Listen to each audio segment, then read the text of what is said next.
Welcome to Drive By Rev. Today we're going to be replacing the negative battery cable on a Chevy Cruze LTZ. This is a 2012 and is relevant for 2011 through 2015 models. What you're going to need is the negative battery cable itself, as well as this specific bolt. Both part numbers are going to be down in the description below, as well as links to go buy them. You're also going to need a flathead screwdriver with kind of a small end, maybe a mini version, as well as a 10mm socket and a socket wrench itself. That's all you're going to need. Let's hop to it. All right, just real quick, I'm going to kind of float into this because your negative battery cable is going to be here. This is the nut housing for the ground wire. And you can see the battery cable kind of comes down through this housing for the sensor, and then it pops up and it attaches right here. And that's the bolt that you're going to take off down here to replace the other end of the sensor. So I'm going to put this up on the tripod, but that's what you're replacing, just all the way down into here. All right, so let's start off. I'm going to remove this. Oops, it's righty-tighty.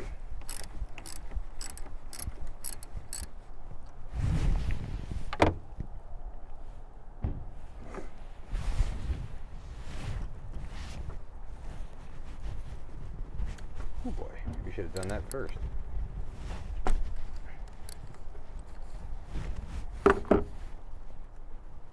You can also save this nut just in case your bolt down at the bottom is a little too, I believe, short. You might have to switch to this nut instead of the one that's actually down on there, but I think it won't be a problem for me. All right, so you remove that part that attaches to the battery, and then you go down here with your screwdriver and you just kind of go into that slot that's on the edge, and you just pull out slightly. It should release the housing, like so. Okay, so I just took the bolt off, and we're going to zoom back in here again, because this is kind of important. And this is where I took the bolt off right here, right? So you've got your ground cable here, and then you've got your negative, the end of your negative battery wire. So let's stop. Come on.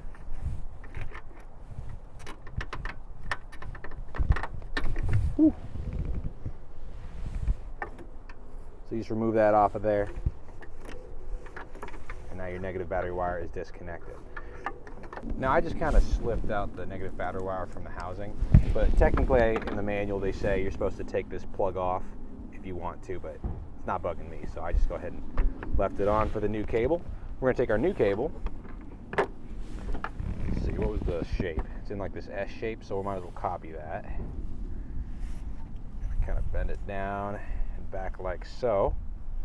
And this is why you might need to use a different bolt, because there's a different size in the end of the negative battery cable. So we're going to kind of slip that down through here on the sensor. Bring it back up and around. Okay, another zoom in here real quick. When you guys put back on this side of the negative battery cable, just make sure that you've got the negative battery cable going down into this little box, so it allows this to come back on, the sensor housing, and then your ground cable comes in. I switched from the nut that I took off from here to the nut that we took off from the top of the old cable, because it gives you a little more room to work on this, this bolt down here.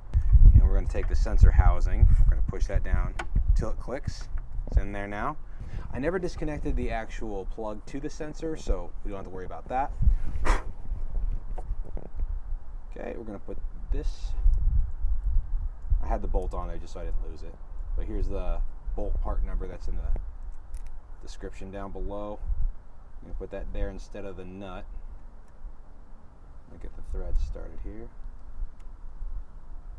This bolt is ridiculously, I mean, it's not expensive. The whole apparatus is like 20, 30 bucks altogether, depending where you buy it from. I think where the links I gave you, it's probably like 20 bucks. But it's like a bolt shouldn't cost $3 to $4 or $5. It's stupid. Okay, back on we go. All right, we're going to tighten this sucker down. All right, then you're just going to tighten everything back up. This bolt here, as far as the ground cable, and of course this one down here, the end of the negative battery cable. And with that you're finished. You can chuck your old cable. Now, I did this specifically for symptoms that were coming up in my car that are actually common for Chevy Cruzes from the 2011 to 2015 models. And it was the radio was cutting out along with the blinker noise cutting out, and then occasionally it would start throwing Stabilitrack, service Stabilitrack error message along with a bunch of lights across the screen. It even occasionally was starting to cut out my power steering. And what they're saying is going on is there's a manufacturer defect with where they actually crimped the negative battery cable, causing it to corrode over time and start adding more and more resistance to electricity through the negative battery cable side. So your whole electrical system is going to suffer from it, and it's actually not good for it. And I think some people have actually reported it caused issues with their radio system to the point where the dealership said they needed to replace their whole radio system for like $1,200 bucks. Forget that.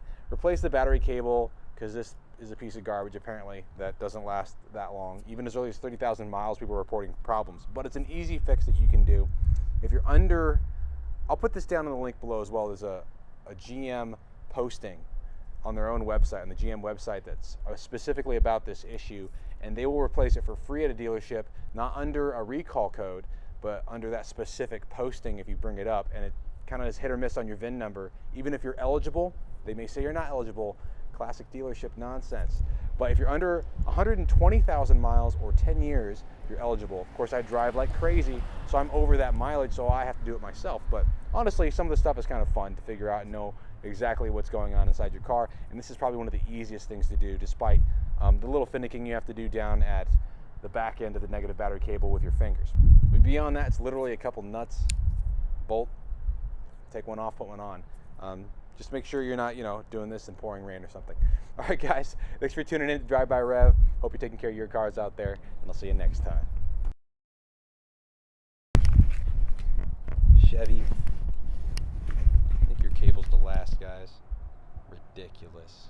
Oh yeah, by the way, if there's a lot of interest, I'll show you guys how to replace the oil tube feed line to the turbo, as that is something that can fail. At least the gasket around the end that goes into the engine can fail.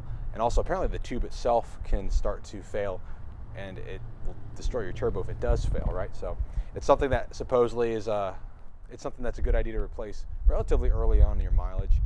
It's also another simple one, although it's a little bit more intense, as you got to go and deal with a component of your engine. So